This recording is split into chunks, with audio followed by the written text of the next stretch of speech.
ఇప్పుడు అది ఏకు మేకై కూర్చుంటుంది. ఇవాళ కాదు, భవిష్యత్ తరాలకు కూడా అది సమస్య కదా. ఇప్పుడు మన కళ్ళ ఎదురుకుండా 11 ఏళ్ళు గడిచిపోయినాయండి. ఇంకో 10-15 ఏళ్ల దాకా దిక్కులేదు, ఈ నడుస్తూనే ఉంటది, అంతే కదా.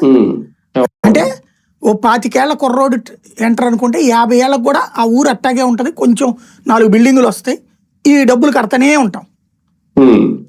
ఇంకో 25 ఏళ్ళు కట్టాలి డబ్బులు. డెవలప్మెంట్ కాన్సెప్ట్ చూస్తే వచ్చేవాడల్లా వైజాగ్ పోతాడు, ఇండస్ట్రీస్ అన్నీ ఉత్తరాంధ్రకో లేకపోతే కనుక అనంతపురంకో రాయలసీమకో పోతాయి. ఇక్కడ ఏం పెడతారయ్యా అంటే రాజధాని, అన్నీ అద్భుతం, ఏంటో తెలియదు. అది సమస్య ఇక్కడ. అంతర్జాతీయ ఎయిర్పోర్ట్, అంతర్జాతీయ స్టేడియంలు, క్రీడా సిటీలు, స్టేడియంలు అన్ని వస్తాయి. కానీ ఒకటి సార్, ఇదంతా బాబు గారి ప్రపోజలే. అమరావతి రాజధాని అనేది వేరే ప్రభుత్వం పెడితే ఈయనేం కొనసాగించట్లేదు, విజనరీ ఉందని చెప్తున్నారు. కాకపోతే రైతులు ఇప్పుడు 2వ విడత భూసేకరణ పూర్తిగా జరుగుద్దా లేదనేది ఇప్పుడు ఒక అతిపెద్ద కన్ఫ్యూజన్.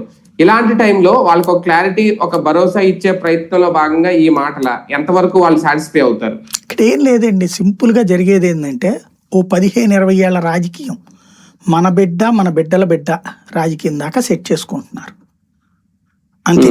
ఇక్కడ మరి అమరావతి పరిస్థితి